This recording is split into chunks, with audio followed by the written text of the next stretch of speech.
बिहार विधानसभा चुनाव से पहले चुनाव आयोग मतदाता सूची का विशेष पुनरीक्षण कार्यक्रम यानी एसआईआर की प्रक्रिया कर रहा है। लेकिन इस बार की ये प्रक्रिया सवालों में आ गई है और सुप्रीम कोर्ट में सुनवाई भी चल रही है।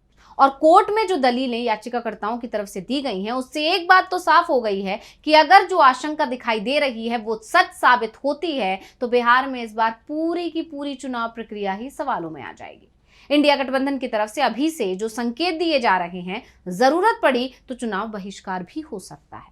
वो आशंका सच भी हो सकती है क्योंकि राज्य की वोटिंग लिस्ट से 65 लाख नाम तो पहले से ही काटे जा चुके हैं। और बड़ी बात यह कि अभी ये सिर्फ ड्राफ्टेड लिस्ट है, अब इससे ज्यादा नाम काटने की तैयारी हो रही है। यानी कहा जा रहा है कि जो आखिरी सूची आएगी उसमें 1 करोड़ तक नाम काटे जा सकते हैं। यानी जो दावा एसआईआर की प्रक्रिया शुरू होने से पहले महागठबंधन की तरफ से किया जा रहा था, एसआईआर की प्रक्रिया उसी दिशा में बढ़ती दिख रही है। और तेजस्वी यादव और महागठबंधन के दूसरे नेताओं ने कहा था कि बिहार में 2 करोड़ लोगों का नाम वोटिंग लिस्ट से काटने की तैयारी है। और ये सब कुछ बीजेपी को चुनाव जिताने के लिए हो रहा है। और चुनाव आयोग में वरिष्ठ वकील प्रशांत भूषण ने जो सबूत सामने रखे हैं, उसमें भी ये माना जा रहा है कि वोटर लिस्ट से नाम काटने वाले लोगों की संख्या 1.5 करोड़ से ज्यादा होना तय है। सुप्रीम कोर्ट की तरफ से भले ही ये कहा जा रहा है कि हम यहां हैं, अगर ऐसा होता है तो हम दखल देंगे, लेकिन ये सवाल भी उठ रहे हैं कि फाइनल वोटर लिस्ट जारी होने के कुछ ही घंटों के बाद चुनाव आयोग की तरफ से बिहार विधानसभा चुनावों का ऐलान हो जाएगा। और जब चुनावों का ऐलान हो जाता है तो कोर्ट उसमें दखल नहीं देता है। ऐसे में अगर विपक्ष की आशंका सच साबित होती है तो महागठबंधन के पास चुनाव बहिष्कार का विकल्प भी होगा। तो आज हम अपनी स्पेशल रिपोर्ट में बिहार में एसआईआर की प्रक्रिया पर कोर्ट में वरिष्ठ वकील प्रशांत भूषण की तरफ से उठाए गए सवालों को लेकर ही करेंगे बात। नमस्कार, मैं हूं अंशिता। बिहार की मतदाता सूची से 65 लाख से ज्यादा लोगों के नाम काट दिए गए हैं। ये नाम एसआईआर की ड्राफ्ट लिस्ट में ही गायब हो गए हैं, लेकिन डर इस बात का है कि 75 लाख से ज्यादा और नाम वोटिंग लिस्ट से कटने वाले हैं, जिसमें सबसे बड़ी संख्या मुस्लिम मतदाताओं की रह सकती है। बिहार की वोटिंग लिस्ट की अगर बात की जाए तो इसमें करीब 8 करोड़ वोटर थे, लेकिन 65 लाख नाम काट दिए गए हैं। और अब जो लिस्ट चुनाव आयोग की तरफ से जारी की गई है उसमें 7 करोड़ 24 लाख वोटर ही बचे हैं और इसमें भी कई नाम और काटे जाएंगे। तो सुप्रीम कोर्ट में प्रशांत भूषण ने दलील दी और दलील देते हुए उन्होंने कहा कि लगभग 8 करोड़ मतदाता हैं। 2 जिलों में हमने देखा कि 10.6% और 12.6% मतदाता बीएलओ की तरफ से अनुशंसित नहीं है, लिखा गया है। कुछ विसल ब्लोअर में हमें यह डेटा दिया, कुछ विशेष बूथों में अनुशंसित नहीं किए गए 90% से ज्यादा मतदाता हैं। 7 करोड़ 24 लाख में से इन मतदाताओं को नोटिस देकर पूछा जाना चाहिए कि उन्हें मतदाता सूची में क्यों नहीं होना चाहिए। उन्हें सुना जाना चाहिए। एक निर्वाचन क्षेत्र में 3 लाख मतदाता हैं और सिर्फ 20 कार्य दिवस में उन्हें ये करना होगा, ये मानते हुए भी कि नोटिस दिए गए हैं। वो आधार क्या है जिस पर वो अनुशंसित नहीं की टिप्पणी लिख रहे हैं? कोई नियम नहीं, कोई दिशा निर्देश नहीं। मैं गारंटी दे सकता हूं कि जिन लोगों के गणना फॉर्म प्राप्त हुए हैं उनमें से 25% से अधिक लोगों ने एक भी दस्तावेज नहीं दिया है। बीएलओ ने गणना फॉर्म भर दिए हैं और उन पर हस्ताक्षर कर दिए हैं और ये 11 दस्तावेज नागरिकता का प्रमाण नहीं है। अब प्रशांत भूषण ने जो दावा किया वो बेहद हैरान करने वाला है, क्योंकि बीएलओ की तरफ से गणना प्रपत्र अपलोड किए जाते समय जिनके साथ अनुशंसित नहीं की टिप्पणी की है, उसका मतलब है कि वो वोटर संदिग्ध हैं और उसका नाम वोटिंग लिस्ट से काटा जा सकता है।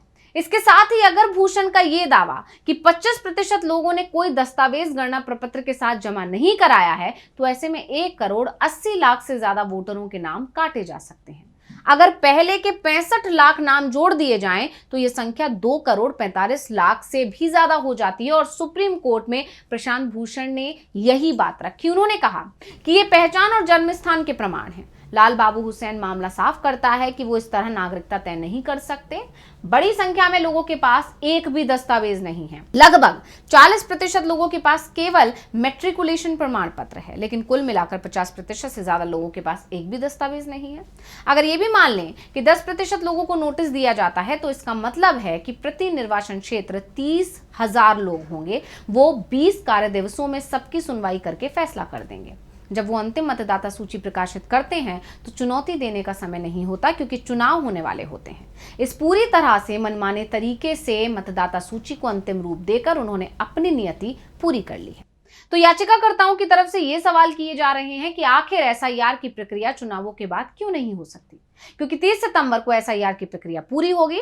1 अक्टूबर को फाइनल वोटर लिस्ट जारी की जाएगी और दावा तो ये किया जा रहा है कि 2 अक्टूबर को विधानसभा चुनावों का ऐलान हो सकता है। यानी अगर किसी का नाम वोटर लिस्ट में नहीं आया है तो उसके पास इतना समय भी नहीं होगा कि वो कोर्ट जाए। अगर वोटर लिस्ट में नाम नहीं होगा तो विधानसभा चुनाव भी नहीं लड़ पाएगा, क्योंकि विधानसभा चुनाव लड़ने के लिए जरूरी है कि राज्य में किसी एक बूथ की वोटर लिस्ट में नाम जरूर हो। यानी जिस व्यक्ति का नाम वोटर लिस्ट में नहीं होगा उसे चुनाव लड़ने के लिए 5 साल इंतजार करना होगा और 2025 का विधानसभा चुनाव लड़ना तो दूर, वो तो वोट भी नहीं दे पाएगा। इसलिए प्रशांत भूषण की तरफ से एसआईआर की प्रक्रिया पर तीखा सवाल किया गया।